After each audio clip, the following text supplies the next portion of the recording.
Today's a very special episode of This Been We Talk Handball as we have a look at a storied man on the storied handball stage. He started playing in the Soviet Union only to go on and win everything that there is. From Spanish Cups over the Champions League up to Olympic gold, he won everything that he played for. Became a coach later on, and his coaching career, I can promise you that, it didn't disappoint a single bit, with 4 Champions League titles speaking for themselves. The next exciting chapter is just around the corner for Talant Dujshebaev. It is one of the most exciting chapters that there is to be written in modern handball. The French national team will be his new coaching station, and we will have a look at it, so enjoy the episode, guys. Ball across the Dylan, he double in flight. Oh, what a start! Ooh, into the net. She does it again. Yes. And Magdeburg are the champions of Europe. To come up with something here. She has a game. This is across the keeper. What a comeback!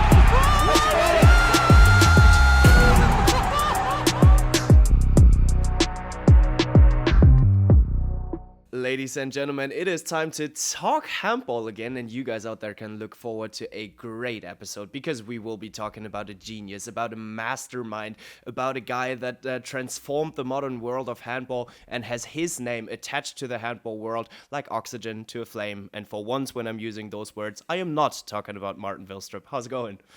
Oh, I'm good. It's been a while since I seen you guys the last time. So obviously it's always good to catch up, speaking about some handball topics. But from my side, it's all's good. Everything is good. Great to see you guys again. And I'm looking forward to this podcast as well. Me too, most definitely. Because, we are talking about a guy that showed Víctor Tomàs when he started his career. Know your place, kids. Spain is my territory. You might have won the Champions League 2005 and you have won the Spanish League 2006, but I'll make sure that that won't happen again for the next 5 years. After that, he went on to become one of the best in the world. Ladies and gentlemen, Víctor Tomàs, how are you?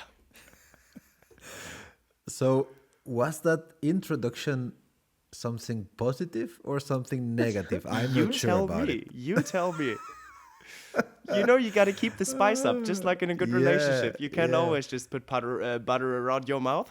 But this is something good you have, my man, because you might just told me something really bad and I didn't realize about it. So, yeah, that's good. It's a skill. I'm fine. I'm happy to talk about this legend that we are gonna talk about today. I think he's remembered for what he have done in and off the court. His character, I really like it, I have to say. I love it. And I'm super excited to talk about him with you guys. Yeah, and I mean, you guys know it already. Seeing it in the title, it's Talant Dujshebaev we want to talk about. But especially when we are looking into the direction of your first years of handball, Victor. Having said that, and maybe bringing up back some old memories, what pictures come to your mind thinking about Talant Dujshebaev in those years? So the first memories I have from him is him playing in Santander, in Teca Cantabria.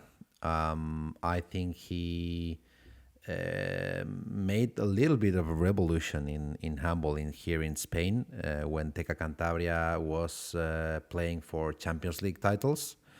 And it was also Mihail Jakimovic playing there, Matt Olson playing there, and it was just an amazing team. And I remember how much different he was from everything that was seen in Spain before. And then after that, of course, for me to play against him was, I was not starstruck, but I never been like this, but it was a huge honor for me to play against him. And I think despite having this character, like super spicy character that he has, I think he was a fair player, you know. He was tough with you if you were tough with him, but with respect, you know, and I think that was fair. I really enjoyed every second of it to play against him. I actually remember some of the plays of the 2005 Champions League final against Ciudad Real, because he was playing in defense in this number one against me, and I remember some of it. And yeah, I think he's one of the biggest names in handball history, both as a player and as a coach. A little further on, I'm gonna explain a little phone call that we had with Talant when I was a young guy. Okay, you couldn't get a better cliffhanger. But yeah, I liked a lot of what you just said. Let's start it there from the very beginning, where you said he brought things to Spain that weren't there before. What is it? So his tactical skills, that was great. Of course, handball was much different then than now, and the speed, it was not comparable at all. But his tactical skills and his technical skills, individual technical skills, were also very special. The one thing that he is most remembered for is this shoot. I don't know the word in English, but when he was going like this, jumping. Overhead shot, maybe. Yeah, jumping and doing this overhead shot. But he had this skill to just wait for the spot, to put the ball through the defense, and this was very, very, very special. And he could do it jumping. He could do it also with his feet on the floor, and this was something very, very special from him and very characteristic from him. Mm-hmm. And that in a time where handball was super different than what it is today. Martin, maybe on a more general base, how did handball develop from the 90s to today? And was Talant Dujshebaev, even back in those days, already a modern handball player? Oh, the last question I'm gonna if I gotta start answering the question regarding the handball back in the days and then compared to now, for sure, as Victor also quickly said, it was probably a little bit slower back in the days. With all due respect, that the game that we're seeing today and the handball today is much faster. That we also have seen with the previous years with smaller backcourt players, higher goal scoring games. I would say maybe some digits are the double amount that we would probably see back in the days, but that is especially one of the things. Physical also. I mean, it's always a matter of also players looking into fitness and strength training, if you can put it like that, or going to the gym, and people are getting more clever when to do what. So people are probably more educated in terms of that, and that means also a physical kind of game. But Talant Dujshebaev, as Victor also said, this overhead jump shot, or what you want to say, call it. For sure, we also see players that are using that today, and his tactical mastermind, or the way that he fought handball, for sure he would be one of the playmakers that could set up the game. For me, it's also the way that you see him as a coach, what he can do, and how he put up his team, especially also terms when they play 7 versus 6 or something like that. But yeah, I mean, he was a very, very skillful player. So it would be funny to see him in the modern handball now. Yeah, so what's your read? How would he perform in modern handball, Martin? He would be pretty good as well. He would also be pretty good because he's not only smart, but also technical. As Victor said, he was an outstanding player. And yeah, I mean, he's one of the persons or players, not only as a coach, but also as a player that you recall and you remember because he was so good. So I believe he would have done pretty well. Pretty well. You agree? Yeah, I think everything is a matter of physical condition preparation, and that's it. If he would adapt this preparation on his time to play at this speed, I think we would see a little bit more mistakes, because the speed also takes you to make more mistakes. But class is always class, and he had a lot of that. He And I truly mean, did. Yeah. especially also, yeah, sorry, Bengt, I just believe that also because of his mentality, he wouldn't settle not to be one of the best, if you can put it like that, but he would be up there, because I believe him. I don't know if stubborn is the right word, but he wouldn't accept anything less than being one of the best. I find stubborn the perfect word for it. Yeah. So don't settle for anything less other than the greatest. I mean, it is a massive mindset to have. And while it wasn't always the easiest one to handle for the opponents either. So to put it in those words, he wasn't the easiest character for the outside, but he was a very special one. And yeah, but Victor, maybe you can tell us about it. How was he playstyle wise and image wise when you were growing up watching handball? For me, it was a player to watch. It's this kind of player that when you have it in your team, you love him, and when you don't have it in your team, you hate him. Because of his winning mentality, his way to defend his team as the big brother, or the big father now on his role as a coach. So I think he was a player that transcended time, because still today, if you ask people from Spain or around Europe who likes handball, everybody knows who Talant Dujshebaev is. Everybody knows, and everybody remembers something when he was a player.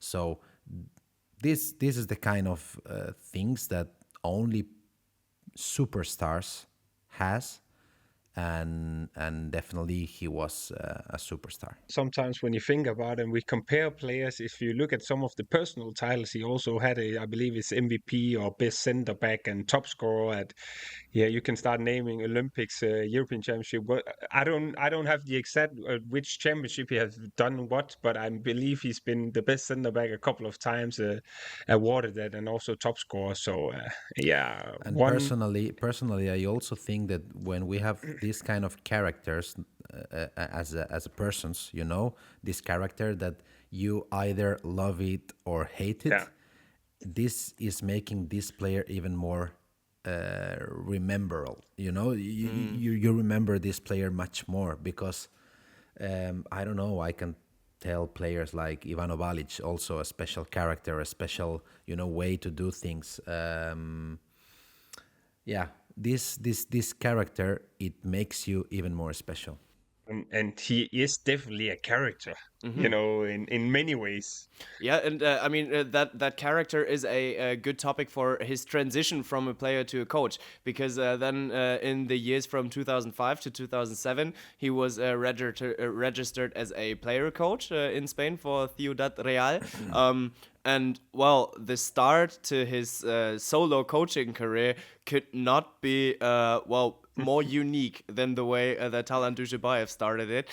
So I think it was at the IHF Super Globe where he hit someone with a fist and got suspended for it for a year from professional handball, but from playing professional handball. And he was like, well, I'm not gonna let them take away from me my coaching duties. And he went on to become a coach. Eventually it ended up ending his playing career as well, what he initially didn't really want to accept, but while he went on to win everything that there is on the court. But after especially that action, and Ciudad Real, I think it wasn't even that long ago that they already suspended a player for punching someone. Victor, were you surprised that Talant Dujshebaev kept his job? No, not at all. Because Talant is this kind of coach that he is the rock solid of the project. He is the person who all the projects are going around. And Ciudad Real, when Talant, when Ciudad Real then mutated to Atlético de Madrid, and then it was not enough money to keep the team in a Champions League level. Then he decided to go and he started a project in Kielce. And he has been the center of the project in my eyes since then. The project is still alive because Talant is there. This is my opinion. It's only my opinion, you know. And I was not surprised back then, and because always when you talk about Talant with the players that they have been coached by him, of course they say he is a special character. If he goes in halftime and he's taking his watch out of his wrist, that means danger. That means big danger. Why is that? Explain. Eh? Just you can imagine, you know, he doesn't want to damage a precious piece of jewelry, you know. My precious. But all the players, they talk good about him because, hey, Talant is treating us like his little babies. He's defending us until the end, and he's coaching us. He is showing us his expertise, and he is making us better players. So yeah, I was not surprised at all. And what I find impressive the most is that it started straight away. So he started by winning the Champions League in 2006, 2008, and 2009. Martin, the handball... But yeah? 2005, what happened 2005? But 2005? you just forgot this year? Well, Talant Dujshebaev didn't win the Champions League in 2005. And this episode is about Talant Dujshebaev, sorry. No, but he was a coach in 2005. Yeah, fair. Tell us about it. Who won it? Okay. Who won it? That's it. Just a little detail. It's just... You just missed But by chance. Can you tell us about it? Who actually won it? How did it go? No. It's about Talant. Yeah. Okay, fair enough. Then we'll keep it at the one Champions League finals here in 2006, 2008, and 2009. I would just say, Martin, the world was not prepared for the handball coach Talant Dujshebaev. No, it's quite remarkable to go from a player and then directly into also coaching and then so quickly win the Champions League and then win it 3 times out of 4 years. And 2 of the times was also against THW Kiel, that we also know and earlier spoke about, that they are, if Barcelona is the biggest club, then Kiel is probably number 2 or something like that. And when it comes to in terms of history and then also attracting players. So, I mean, that says a lot. But some of the players he also had in the team, those are also players that we still speak about together with Talant that are some of the greatest they had in their positions. But yeah, what else is there to say? The biggest trophy in club championship that people are playing for is the Champions League, and then he won it 3 times out of 4. It's a pretty decent start. And I mean, Victor, did you expect him to do so well as a coach, especially when you saw him growing up as a player? Yeah, I think so. It was expectable for everybody. To be a great player, that doesn't mean you have to be a great coach. But in his case, I think everybody saw this special thing on him as well as a coach. And of course, we have to say, and I'm sure that if we would ask him, the fact that he was coaching by far at this moment the best roster that was in handball, because Villarreal, they dominated in a big time. You know, they were the best. It also helped to win this 3 Champions League. You know, but I think that everybody who knows him a little bit and everybody who has played against him and everybody who know a little bit about handball could expect that he would be a great coach as well. Mm-hmm. Martin, would you say his tactical approach evolved ever since? How would you describe his tactical approach? Well, first of all, I see him as a coach that demands a lot from the players, but also because he puts a lot into it himself. And if you step out of the system, that is probably some of the reasons why he can, lose a tempo once in a while. But I believe, yes, that he he kind of developed some of the things that not only in terms of the defense, whenever he goes 6 versus 1, then sometimes he changed over to a 5-1 defense. We even saw different types of 5-1 defense, and even also sometimes man marking. We saw it lately, I believe it's Nahi against Gitzel also in a Champions League game in this season. And what I also said earlier, the way that he approached 7 versus 6, often we see it's the underdogs that use 7 versus 6, or it's because they are struggling in offense. Sometimes it for Talant it is also to control the pace of the game. If he's playing against somebody who's playing faster than them, then he can take some of the tempo out of the game and play some long attacks. And then he's well known also for all these kind of crosses in the middle.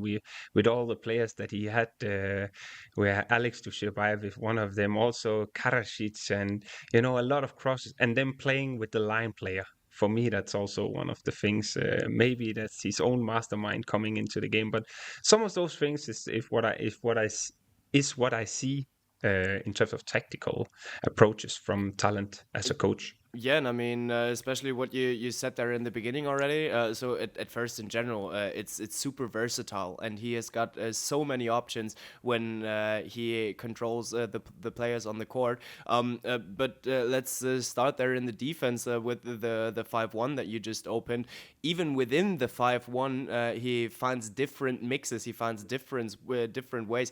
Does that show a little bit that he's always prepared a plan A, but a plan B, plan C, and eventually a plan D as well? Yeah, for me it always shows that he is well prepared. And then another thing is also that he believes a lot in the preparation and the tactical decisions that he's making throughout the game. So he kind of look at what the team he has and what he can do with those players. I mean, Nahi is a great example because he's so great at covering defense, and he's quite physical also for a wing player to be, and he's good at it. So he's using him in every sense that he can, and as you said, the 5-1 defense, it could also be with Alex, if I remember correctly. Also the way that he approaches defensively, is he gonna be a little bit further back, or is he going up on the field? And then in that sense, if your number 2 and number 4 are a little bit further up, sometimes you can close it and then force them into attacking into the middle. And I believe he sees some of those things in the preparations, and then he tried to get the game in a direction he wants to. But 5-1 is not just 5-1. There can be many types of 5-1. Yeah, and I mean, if the game isn't going into the direction that he wants to, well, there's always the option to take off the watch, or to approach his players differently, but always emotionally. So especially when there's a timeout and they huddle together. I think we all remember that scene where he really grabbed his player and pulled him towards him. It was just some scenes that you can really see those define the way that Talant is coaching, and the way that he connects the tactical greatness that he has with the emotionality. Victor, well, can you compare him emotion-wise to Xavi Pascual at all, who is known as a very furious and emotional coach as well? Would you dare to compare them? I think they are both very emotional. They both have a strong character, very strong one, but they are different in their way to proceed. I think Talant is more physical sometimes, but I think they both have a very, very strong character. Yes, that's for sure. And with that character, does he handle the team, or does the team need to handle him? No, I think he handles the team. I think he knows very well what he wants, and he knows very well what he is ready to give and take, to the players. And I think the fact that he's been training his own children for so long time,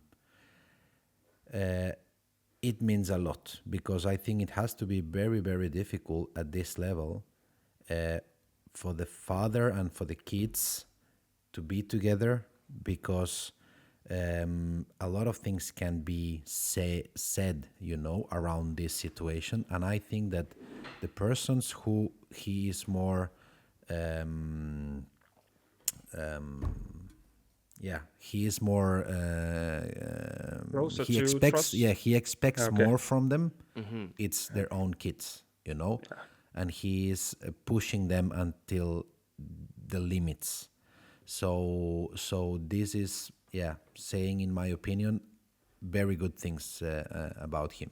But I mean, that is part of the Dujshebaev truth as well. So, of course, the very tough side, always demanding the most from the athletes. But when things go wrong, it's his approach to be like, well, this is the time where they need love. And I don't have 2 kids on the court. I have 18 to 20 kids on the court. And I mean, Martin, how much of this success belongs to that mindset as well? I mean, obviously also a lot being able to manage a team, and then the hard fine balance is that, is he being the father now, or is he being actually just the coach of Kelce when in terms of when it comes to his kids. And I believe in these scenes that we are seeing him, it's the last one, being the coach. But obviously you also need to not only tell them when it's going badly, you also need to sometimes pull them up when it's going in a negative way, or even tell them when it's going in a positive way. And there are many words that you can put to talent. It could be temper, intensity, emotions, all these kind of things. And I believe he shows both sides of them. And I also read that some articles that this is also talent on the field, but he's a different person outside the field, where he's maybe more calm and relaxed. But I just believe he's also very competitive, and he knows what he demands from his players. And if they're not doing what he demands or what he's told them that the game strategy is, then they do something wrong. And he's put into the world to tell them when they're wrong. But obviously you need to also pull them up in tough times and not only in the good times. Victor, would you have liked to play under him? Yes, definitely. Why? Because I think we would have had very good understanding each other. I think I'm the type of player he connects with and he liked. Maybe not the most talented one, but the one who knows is ready for war, for everything that he demands. And I really would have loved to be coached by him. Well, would he have used you on your proper position? What? Would he have used you on your proper position in the right backcourt? Probably he would be smart enough to don't do that. Yeah, fair enough. Because, I mean, the way that he approached the players, it led him to all those great successes. And when you're talking about Talant Dujshebaev, you have to talk about the next Champions League final after those 3 that we talked about that he won. It was the magical one with the comeback, Kielce against Veszprém in 2016. Martin, how do you turn around a game with 17 and a half minutes left to play and being 9 goals down? Yeah, I mean, it shouldn't be possible if I have to give you the right answer, it's this dark sky that is now hanging over Veszprém, where every time we speak about them and being the favorites, I mean, it's this Champions League final. I still have in my head that a line player like Guillaume Gille, he decides the game, and scores on the penalty. I mean, Kelce have been involved in some crazy comebacks. Also one in Paris once. I believe we call it the Miracle in Paris or something like that. But this Veszprém final is the one, in terms of results, stands out maybe the clearest for me. Everyone is, when you need to mention a Champions League final, the craziest one, most people, maybe 95% or maybe more, would say, oh, the game where Kelce came back from 9 goals behind against Veszprém. Yeah, how do you do it? I don't know even, and it shouldn't be possible. It shouldn't be. Victor, would you agree? Would you be one of those 95%? Yes, I think this was the craziest one. Okay. Fair play. I think Barca was in the wrong side of the coin for many times, but on this one, I think this one was the most, the craziest one. How did you experience that night? It was like I was not believing it, because Vesprem looked so in control, and then suddenly everything was starting to go right. But I think only a team that has the character of his coach, in the blood, like Talant is doing. He is putting his character on his teams. Only a team with this character can do such a thing, because otherwise, 17 minutes down and losing by 9, and having the game completely lost, Vesprem under control, dominating, you just wait for the time to go down, the clock to be faster, and you just wait for the time to end. But a team with this mentality, it's fighting and fighting and fighting and fighting and fighting, and I think that this is one of the big things that Talant has. And also because normally as players, I'm not saying that they're doing it, but you can look at the clock and then calculate the amount of goals that you're behind, and then the minutes, and then say, okay, we need to at least catch 1 goal each second minute or less. And if it's like shouldn't be possible, but we gotta run and we gotta make sure that the goalkeeper gets some saves. Yeah, it was crazy, but everything was crazy in this final. I think the Lijeski brothers, also Tkachik, Bielecki, Aginagalde, Uros Jorman, Slavomir Šmal. It was a great final. Tobias Reichmann and Ivan Čupić. Ivan Čupić on the right wing. That was crazy. Do you remember where you watched that game? Actually, not. I remember I watched it, but I think I was home. I think it was in Barcelona. So isn't it just? Yeah, sorry, Bengt. I just sometimes recall, these moments. Isn't it just some of the moments where you sit down and you take both your hands to your head and it's like, what did I just witness? What did I just see? When will this ever happen again? Is it one time in a lifetime you're gonna witness something that crazy because it's in a final? Yeah.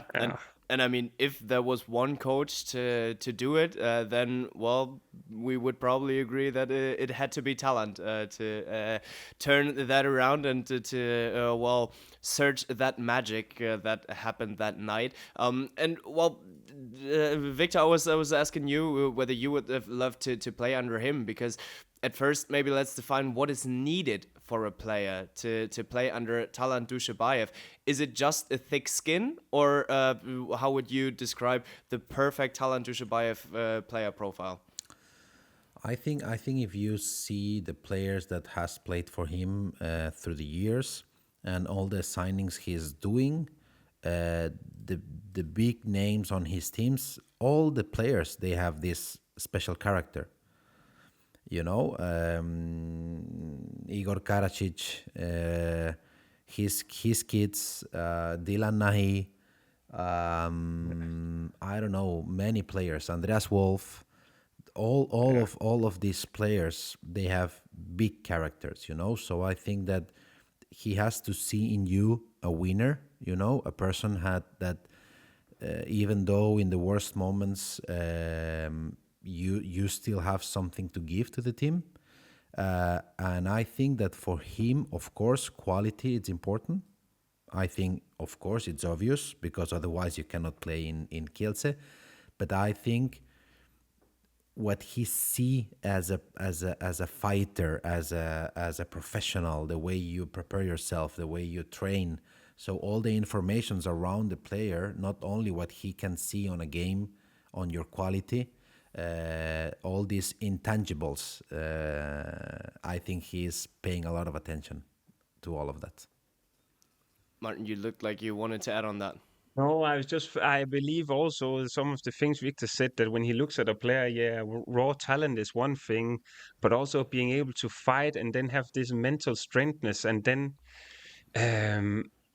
the competitiveness, never giving up, and then also just sometimes when a coach tell you what to do and then you do it, it's not everything else that you start to try first before you believe in the coach, if you can put it like that.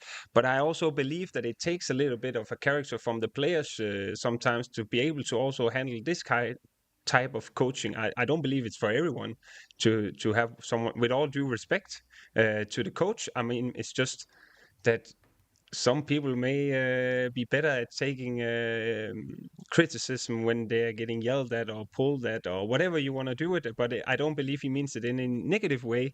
But it's not for everyone to be approached like that, if you can put it. But Yeah, especially I mean, since it's not just yeah. criticism, it's in your face criticism. So it's the most direct way that you could probably ever get it.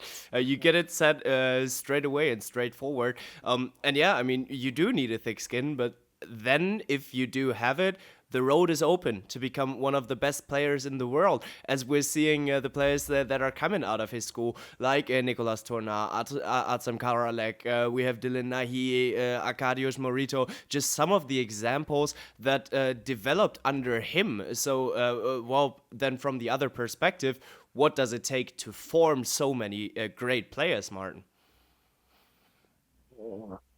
I mean, you gotta have a philosophy on your own that you believe in, and then because many of these players that you said they have a talent, but for Yeah, he was the Tourna coach. also, Talant was the coach. yeah, a great talent. No, but I mean, also as I mentioned earlier, the way that he plays with some of the Lion players. I mean, you said Tona, Karalek. They even have Monar now, and I'm probably also forgetting some.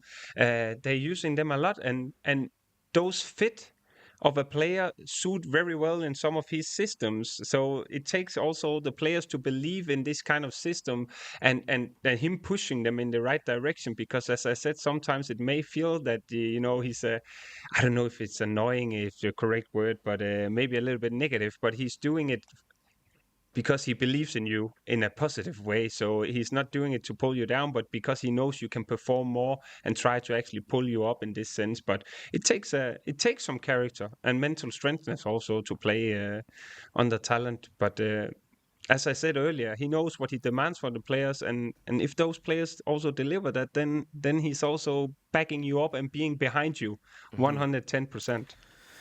Now that we're talking about talent making players, and as far as you ask me if I would like to be coached by him, I'm gonna explain this thing. Looking forward to it. I always said, because it's true, that as a professional player, I never had a single official offer on my table to leave Barcelona. Never. It's crazy. They knew you would never leave, Victor. Yeah, probably not, Yeah. probably not. But the only phone call that I received that was close to an interest about some team, it was from Talant. It was 2007, end of the season. We won Copa del Rey that season against Ademar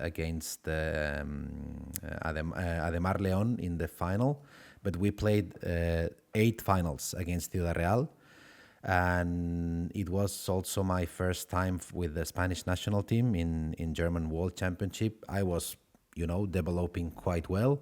And I remember perfectly, he called me right before the end of the season to ask me about my situation. And I was honest with him. I'm flattered that you are calling me. I'm really happy that you are calling me. Of course, I'm not close to anything, but I'm happy here. And this is my home. This is my club. But yeah, I'm open for discussions. He never called me again. Oh, okay. Do you know why? I think that he felt, listen, this guy wants to play for Barcelona. I think he felt that. Of course, I left my door open, but I was honest with him. I'm born and raised here. Barcelona is in my heart. And I think he felt, yeah, it's not, probably he felt it's not fit for me, But yeah, it was the only think that it can come close to a small interest from somebody, you know? Well, I mean, you could do worse than the only guy having shown interest in you was Talant Dujshebaev, and Yeah. with him being turned down just because he feels, well, no, that guy is Barca. I can't take away that guy from Barcelona. But on the other side, how hard is it turning down the Talant Dujshebaev? Well, it's only my guess, you know. I think it would be nice to ask him, or to one day to talk to him and ask him about this. Maybe at this time I was a little bit unconscious, you know, of what I was doing, you know, but I felt it's my way to be, and I felt I had to be open and honest with him. And even though it was hard and it was a little bit intimidating, because I was, 18 years old at this moment, you know. So yeah, I just told him what I was feeling, you know, from the bottom of my heart. And I think I didn't realize I was turning down anything, you know, at this saying that. I was just being honest, you know. It I was mean, your when a heart that spoke, character yeah. like Talant calls you, obviously you're gonna open your ears and listen what he says. But you also said it in some sense that Barcelona is your home, even though that it would have been nice to hear his thoughts or whatever it was that he wanted to tell you. As you said, I believe he also felt that a born-raised Barcelona boy, 18 years old, you know, starting the dream that he fought for his entire life. Maybe you're right that he felt that, okay, he is probably already home. There's no need to take any further contacts with him. Exactly. Yeah, fair enough. And I mean, it is something special to may be able to play under Talant Dujshebaev, because you can see that in the players that followed him throughout the different stations that he had.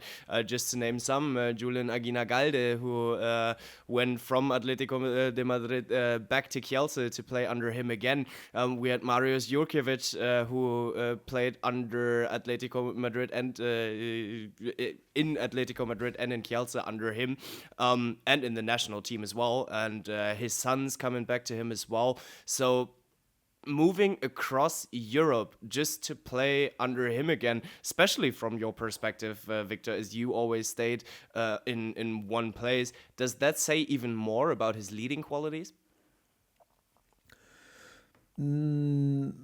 Yes, yes. But in every job in the world, but of course in high professional sports, I think the connection between players and coaches is very difficult to find. It's very difficult to really connect with somebody and to be able to take the bad things and also to say the good things without thinking you are the best in the world. So this connection, you know, it's very, very difficult to find. And when you do it, especially as a player and as a coach, when you trust somebody, they are in their good ages to give you their best times. And as a player, when you feel that this coach is making me better, you just move, you know. You just move and you understand it's your professional life. It will, you know, last for 3, 4, 5, 6, 7 years, whatever. But once you find this special connection with a coach, you just go. Mm-hmm. And well, I brought along a quote from Julian Aguinagalde, who said, well, we always try to maintain the distance between a player and a coach, but yes, he is special. Him and I have the same handball brain, and he influences me a lot. Talant is demanding, but also when he wants, he is a pleasant person. Martin, does that underline the picture that you already had from Talant Dujshebaev? Yeah, besides that, Aguinagalde just quickly became one of the best center backs in the world, you know, having the same mind. No, but it does. And Victor also said some of the things that when a coach already showed his capability and ability on the sideline, and also is a big character as a player, and he won the Champions League, and then if he moves to a different club and you had success under him, then why don't follow? I mean, so far you have written a good history, and for him to go somewhere else and you perform very well under him, and then a new project in a different country, you know, that's also something. Going from Spain to Poland, There are something with degrees, and with all due respect to Poland, I I assume that that there are also great things in Poland, but Spain is maybe a more attractive from a player point of view to live in, but for sure it says a lot, and that's what we also spoke about earlier with Guillaume Gille, keeping this hard fine balance between demanding a lot from people, but also pulling them up whenever it's tough times and whenever it's going good. But it's also a tough task in Kielce, I believe. Sometimes I don't know if it's a little bit of a topic that they shouldn't be spoken too much about, but also being a son of the coach in a team where there might some things going wrong, and then the other players know that if they want to say something that they're not satisfied with, it's the father of the coach. This balance between now you are a professional and now you represent Kielce, and then there's still other family things going on here, and it's also being able to split these two things, because what he does as a coach doesn't say how he is as a father or a family person.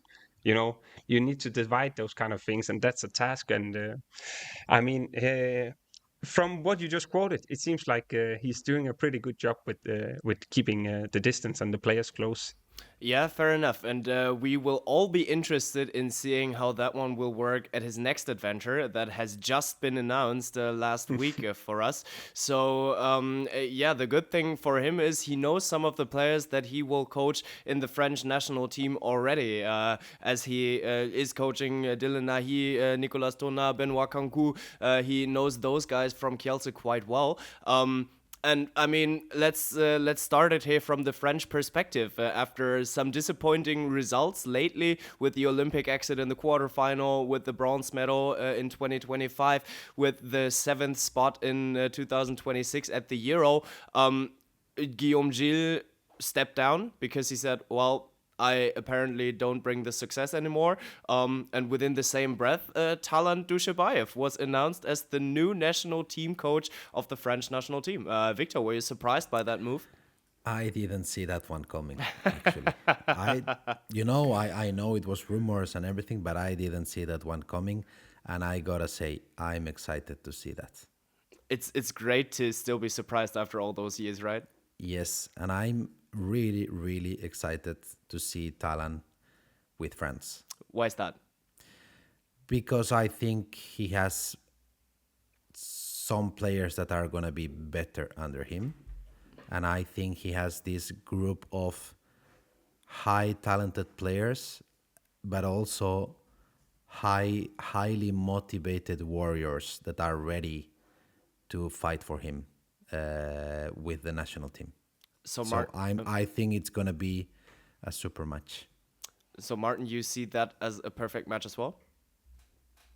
Yeah, it's a very interesting match. If I believe and I recall correctly, it's also the first time that France is having a national team coach that is not, from France. For the first time in 70 years. The last one was in 1958. Do you guys know who it was? Actually not. It was the father of the in-flight, Bernhard Kemper, German guy. Actually, the only foreign guy that ever coached the French national team before Talant Dujshebaev. Yeah, okay. And then it's extra interesting, that only one guy before have managed the French national team, because, as you said, we always thought about Gille, Dinard, Onesta, or some of those names when being in charge of that team. So that's interesting to see how that's gonna be. But as you said, he also coached some of the players in Kielce and also knows Remeli, who's also back in the squad, after his injury that he recently just picked. And already there, he did some interesting, or took out some interesting players and left some out also. But for sure, I'm going to keep an extra eye on, this character intensity that he's having together with the France national team, because the quality in the team we are all aware of. Is just a matter of a good mix between Martin, players and the coach. question was very easy. Do you think it's going to be a super match? Yes or no?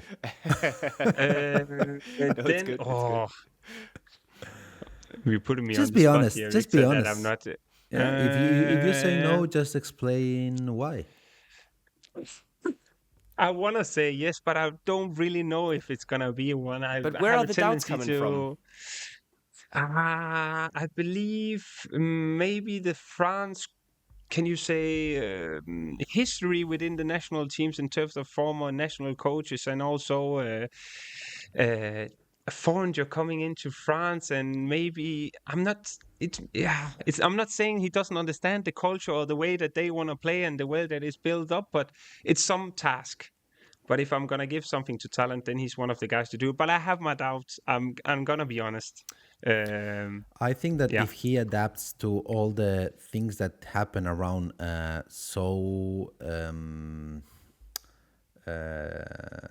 known and famous team as the French one, I mean in terms of photo shootings, marketing stuff, video sessions, and everything. So if he adapts to all that,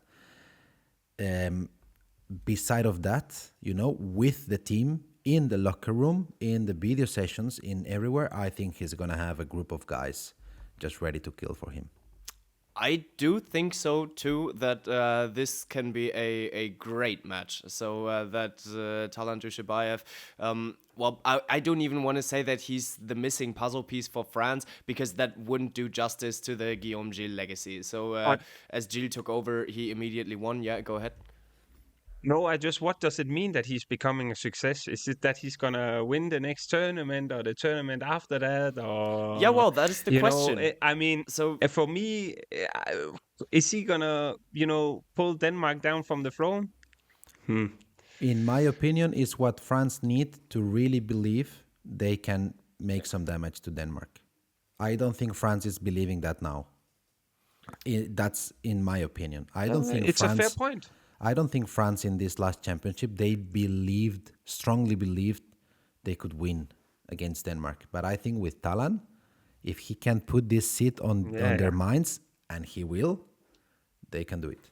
yeah, and I do think so too, that that is the main reason. So the handball world is in shock of Denmark, because you can always hear it in the interviews. I'm always referencing to the German players there, but still the same topic, that they're like, yeah, well, France, we can always beat them, but Denmark, ooh, it's always been tough against Denmark, and you could really feel that on the French side as well. But Talant isn't a player or a coach who allows that mindset, and he isn't a guy that's like, yeah, well, those are the big ones. No, we are the big ones, and we are gonna show. And well, the goal for them is to become competitive on a regular basis against Denmark. That it's not just those single games that you can always win against Denmark, but that they are always a threat to Denmark. And Martin, in what time frame do you see it realistic? Even though we've just seen your arrogant smile when it came down to, No. can they beat Denmark? Yes, Come yes, on, yes, guys. yes. I mean, Yes, come yes, on. I'm just saying that that France did it at the last European Championship, and Victor has a point that if he can get into, I don't know if you can say get into their heads and make them believe that it's possible because they did earlier, then obviously they can. But I'm just wondering, what is the success for Talant Dujshebaev? Is it to win the next championship? Is it then a success? What if he becomes number 4 or 3 at that championship? Is it then not a success for? Because there will be pressure on France as well, and people will expect them to win medals because they've done it for, I would say, almost every championship there is. But yeah, the top quality of national. I would say that success, it's a very wide word, to define in sports. But I would think that success in terms of this, hanging on your neck, it would be to have France in the next 4 championships consistently with a medal on their neck. I don't know which color, but I think this is what French Federation is looking, to be again consistent the way they used to be. Because that I believe they can also do. I mean, it's just you also, as you said, is a success. What kind of word is it? If we're speaking about the recent championship, European Championship in Denmark, I believe that Norway, Jonas Ville is not the coach of Norway anymore, but I still believe that they were not a disappointment in my eyes in that particular championship, if I'm taking an example. But of course, I believe that France can take medals, and Yeah. If Kelsey recently won against Berlin, did I expect they would do that? No. So obviously he got some tricks in the books. Our dear Talant Dujshebaev that he's gonna try also to do against Denmark whenever they will face them.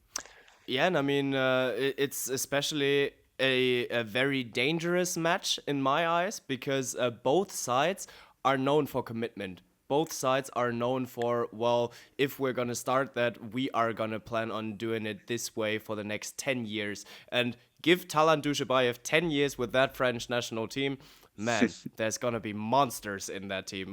You can count on that. And well, it's just interesting how much time they will give him, how much time for him to adapt. So the first game that he is having as a national team coach, as we are publishing for us next Tuesday, that game will already be played, but it is on Monday against the Spanish national team. Victor, you couldn't start your national team career better than that, right? Yeah, also for him to play against one of, well, probably the country that he is returning home now. He's going to Santander and also to south of Spain on his holidays. I'm sure it's special for him, and I think also it will be special for the Spanish people to be the first ones to face Talant Dujshebaev era in France. So yeah, it's going to be interesting to watch. Yeah, it is a new era that is being kicked off in national team handball. I think we won't promise too much when we talk about that in that manner. And it's a little bit of a new era for Talant Dujshebaev as well, because in France, we can be sure that he won't train his sons anymore, right, Martin? I assume. I mean, I don't believe in modern days that it's that easy to change your nationality, and you also have to play in that country. And with Alex already confirmed to going to Gummersbach, then we for sure can confirm it. But it's also gonna nice to see these players, Danny and Alex, also perform. Under other coaches than their father, because people will probably also say something against that, but they are amazing players and talent. It's gonna be also interesting to him, for us, and for him to also. I mean, he's been managing in national teams before, but it's a different task compared to club teams also. Yeah, absolutely. But I mean, now that we are at the family issues for the Dujshebaevs, let's pull the comparison a little bit here. I mean, Dani obviously is a complete different type of player, but the comparison in between Alex and Talant Dujshebaev, it has to be made. Victor, how much of talent do you see in Alex? Oof, a lot. A lot. Also, the way he moves. I think that we have been speculating earlier about Talant playing now handball. I think it would be a right-handed Alex Dujshebaev.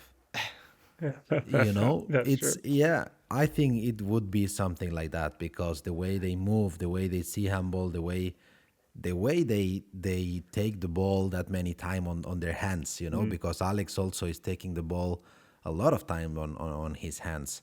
And the way they like to take the last shoot, and the high percentage of effectivity they have in this last shoot, I think it's a copycat almost. Yeah, well, and I mean, Martin, with a backcourt of Talant and Alex Dujshebaev, if we just imagine it, don't focus on the facts that it's not possible at all. Let's be a kids. Let's be a kids. And Danny can play the left back actually also. Yeah. So the defenders would probably wake up with knots in their legs still, right? Yeah, but it's also a matter of saying who they want to have. Probably the biggest argument is going to be about Talant and Alex, who's going to, have the last shot, or decide who's going to, take the last decision whenever the game is close and decide. But yeah, I mean, as Victor said, Yeah, that would be something. That would be something. You know, I remember back in the days when I had a blank piece of paper and I need to wrote down the best players I wanted on each position. You know, it would be funny to see this constellation. Yeah, most definitely. And you can be sure that the final shot in between the three of them, that would be a topic at the Christmas table. But that is for another time, I would say. Guys, it's been great fun. It's a storied man with the next story just around the corner to be written, which we will watch with very excited eyes. And we will see you all again when it's time to talk handball again, everybody. Ball across to Dylan. He double in flight. Oh, what a start. Into the net. She does it again. Yes. And Magdeburg are the champions of Europe.